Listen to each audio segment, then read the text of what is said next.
Hi everyone, welcome back.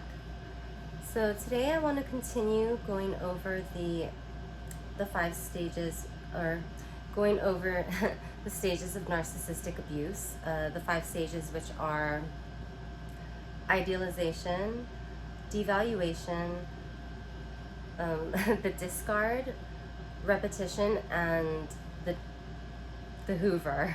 Sorry about that. I think we're really only going to have time to go over the love bombing stage, the idealization stage today, but let's just get into it. So, when you first meet the narcissist, he will idealize you. And this is the first stage of narcissistic abuse.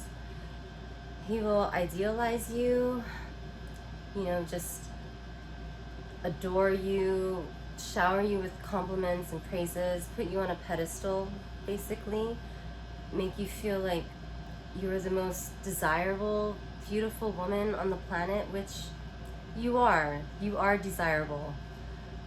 And, or if you're a man, like, I know there are male and female narcissists, but I'm just going to speak from my point of view, so it's, you can switch the pronouns as necessary. But yeah, when you first meet the narcissist, he just overwhelms you with love. And he does this because, remember, the narcissist is a wounded child who was rejected somehow growing up, and he built this facade, this is the fantasy of ideal love. This is what he's creating when he first meets you, the fairy tale.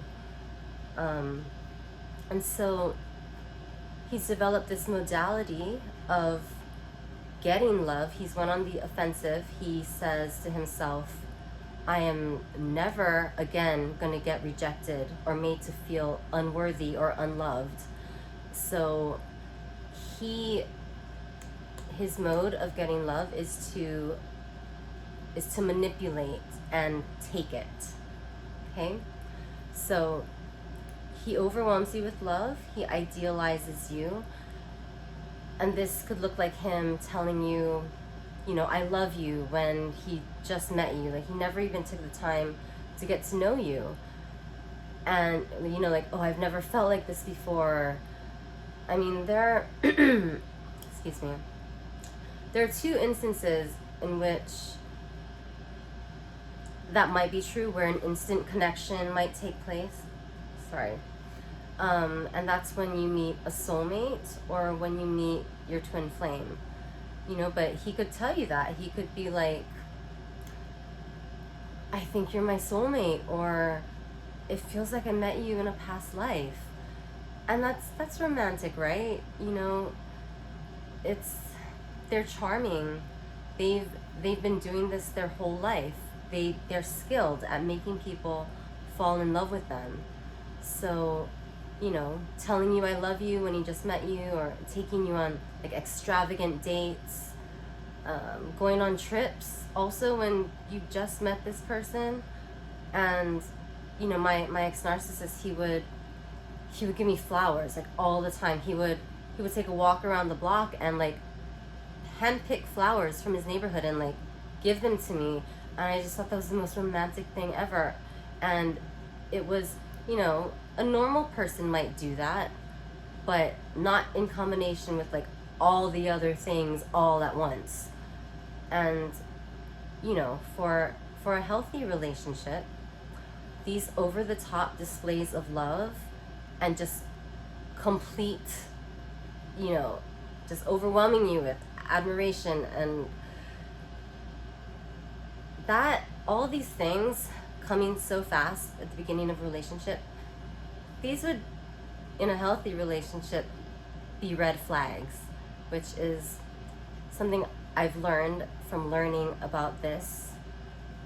In a healthy relationship, people go at a normal rate, actually go on dates where they take the time to get to know each other, spend time together, build an emotional, mental, intellectual foundation, maybe wait before getting physical.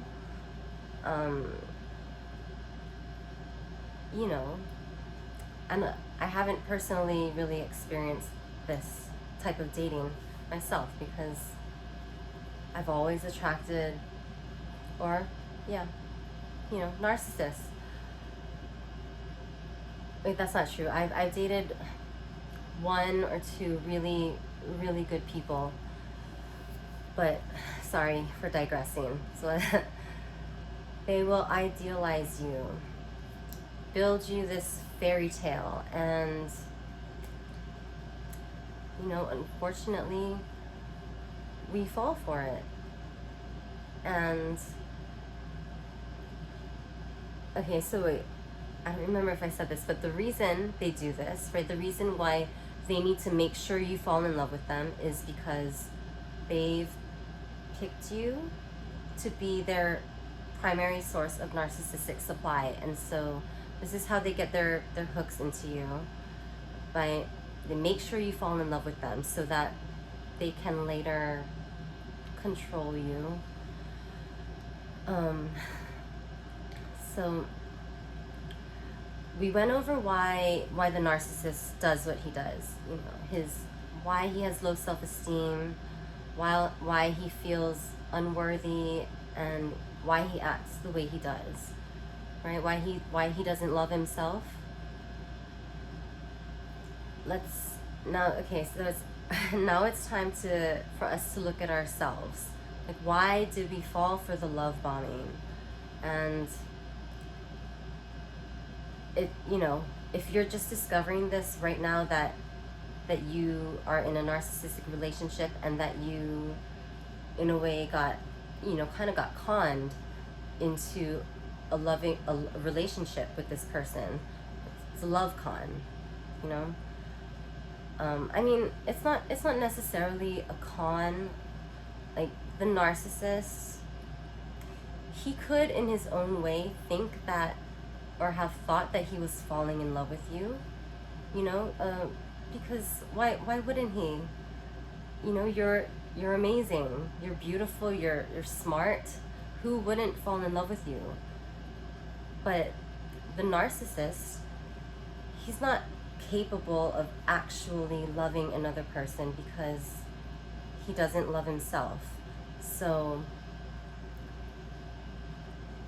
he could have, in his own way, thought that he was falling in love, and in his mind, in his unconscious mind, he's thinking, okay, well, I'm going to overwhelm this person with love. I'm going to do all the things so that this person falls in love with me. And once they fall in love with me, I can rest assured that I have somewhere to get my love from. I doubt he thinks about it as narcissistic supply. He's just thinking he needs to get his basic human need met. So that's why he needs to get his hooks in you, to make sure you fall in love with him. And that's why he goes over the top to ensure that happens. So back to us. Why do we fall for it? If normal, healthy people are able to recognize this as, a huge red flag. So let's look at ourselves, and we're going to do this because self-awareness and introspection, and our ability to do this, to look at ourselves honestly, is what sets us apart from the narcissist. Okay? So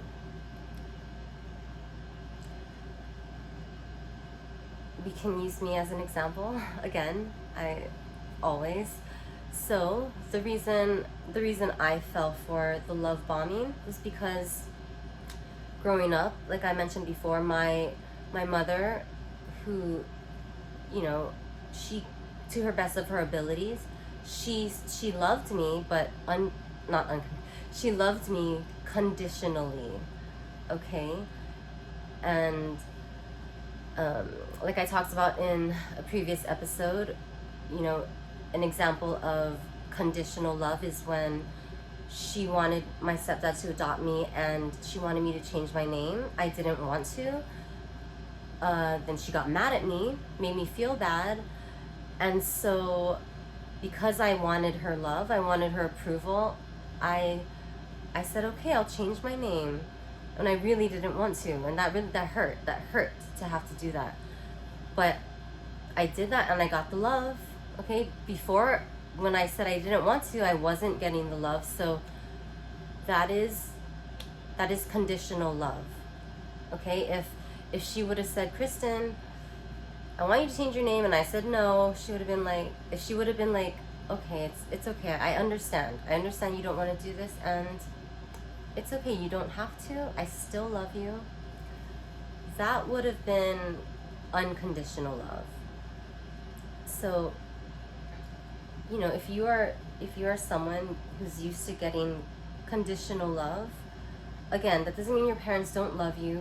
They probably loved you to the best that they could, but regardless, it was still conditional. If you're used to conditional love and intermittently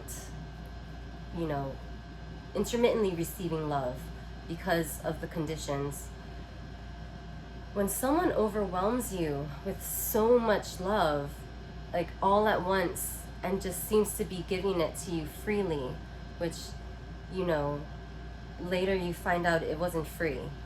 But when someone's just giving this to you and it seems too good to be true, which it is, it's too good to be true. If something seems too good to be true, it probably is.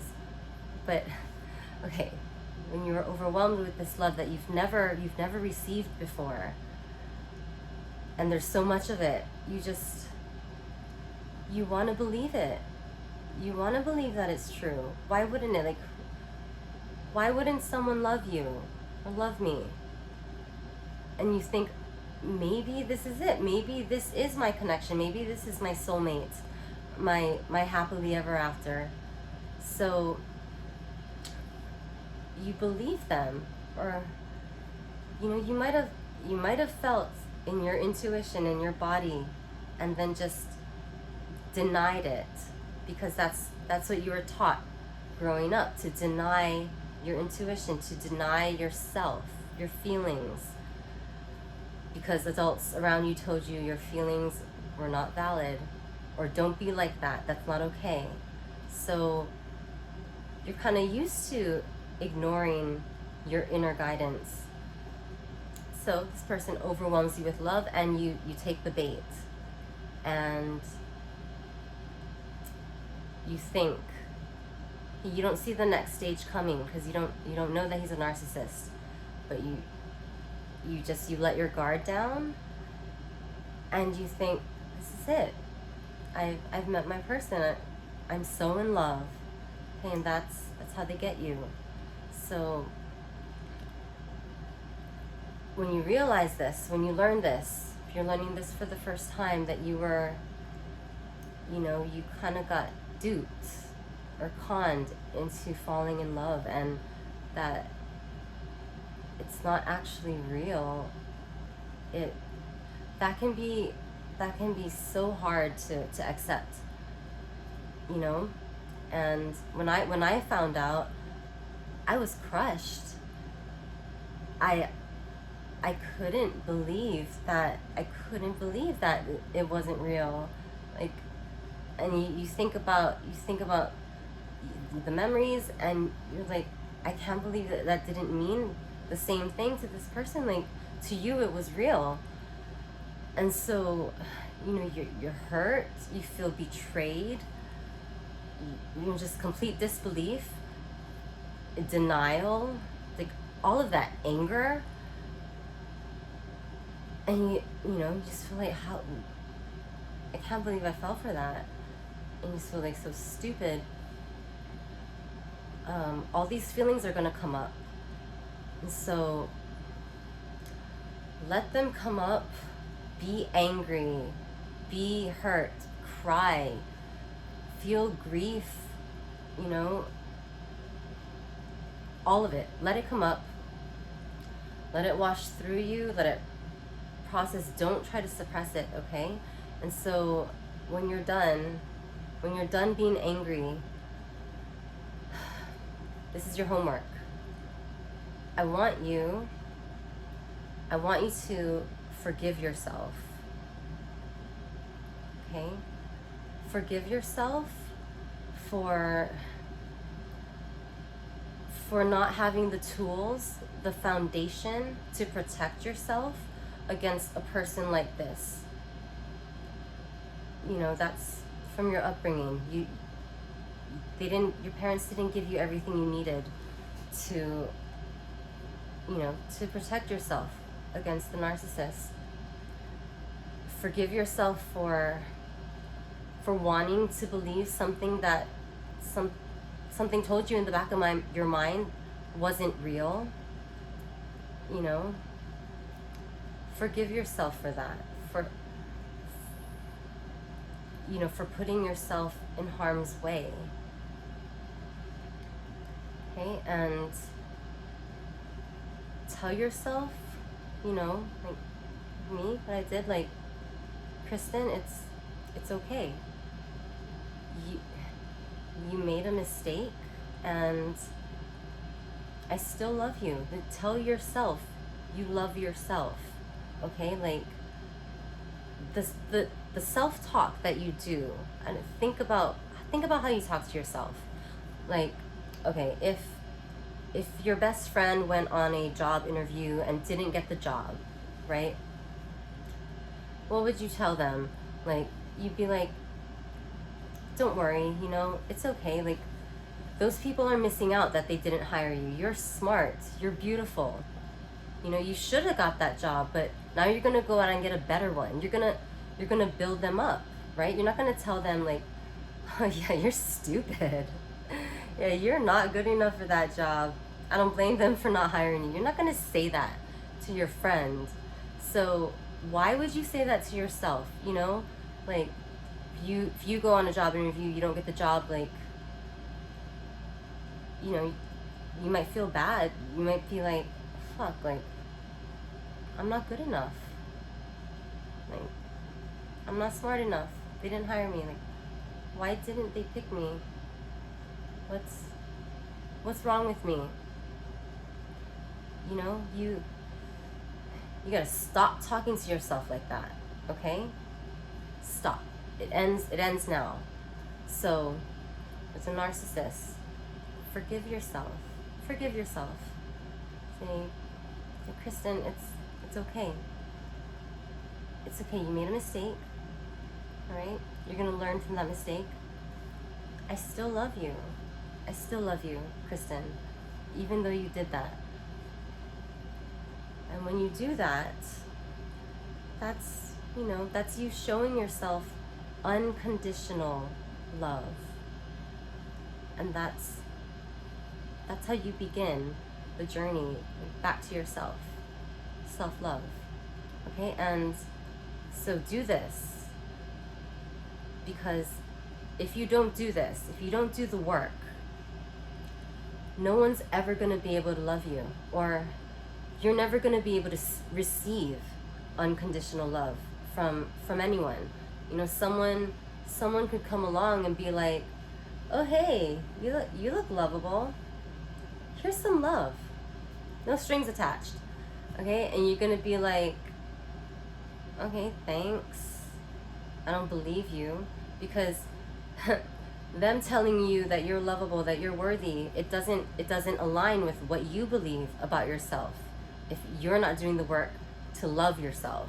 So, no matter how much love they show you or give you, you're gonna keep taking it and being like, okay, I don't believe you, I don't deserve this.